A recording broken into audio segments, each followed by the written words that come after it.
Nesam neko valdībā tādu lēmuši, un nekur nav pateikts, ka OIK ir bijis nelikumīgs. Tas, ko es varu pateikt, ka pateicoties tam, ka Eiropa ir ieviesusi tātad šādas zaļās prasības, Latvija varēja iegūt savu neatkarību no Krievijas. Mēs šobrīd neesam atkarīgi no Krievijas gāzes, mēs neesam atkarīgi no Krievijas elektrības, kā šobrīd mocās daudzas citas valsts. Arī šobrīd, pieņemsim, Moldova cenšas gūt savu neatkarību un cīnās tiešām par savu brīvību un ceļu uz Eiropas Savienību. Lai tādu faktu pateikt, ka tas viss bija nelikumīgs, ir noteikti tad jāsaņem tāds novērtējums. Es zinu, ka sistēma ir bijusi nepilnīga un bija daudz krāpnieku, to gan es zinu, un tas noteikti ir jānovērš, un valsts cenšas atgūt no šiem krāpniekiem iztērēto OIK naudu.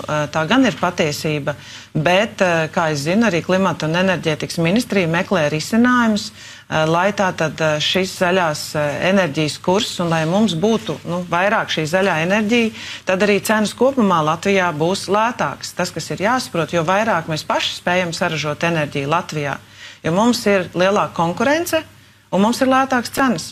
Iepriekš mēs visu pirkām no Krievijas, un viņi mums varēja diktēt savus noteikumus.